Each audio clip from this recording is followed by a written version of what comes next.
দেখো আমার মেয়ে আইসক্রিম খাচ্ছে, সবাই দেখো।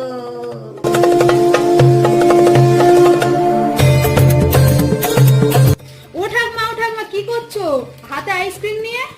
না, ওটা আমার মেয়ের জন্য, ওটা তোর জন্য নয়। কি আমার জন্য আনুনি? না, কালকে রাত্রিবেলা খেয়েছিস তোরা। এটা কি বলতো, আইসক্রিম কালকে আমার নাতনি খেয়েছে, আবার এখন এসে বলছে কি কি করছো কি করছে। আমি যে আমার মেয়েকে আমি আইসক্রিম আনিয়ে খাইয়েছি, গরমে তো ওরা রাত্রে খেয়েছে, আমার মনটা কেমন কেমন করছে যে আমার মেয়েকে তো দিতে পারলাম না। এ দেখো আমার মেয়ে আইসক্রিম খাচ্ছে, সবাই দেখো।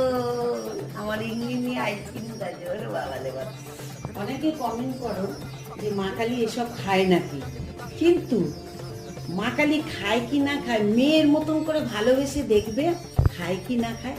আর যাদের যাদের বাড়িতে কালী ঠাকুর আছে না, তারা জানে যে একে কিভাবে ভালোবাসতে হয়,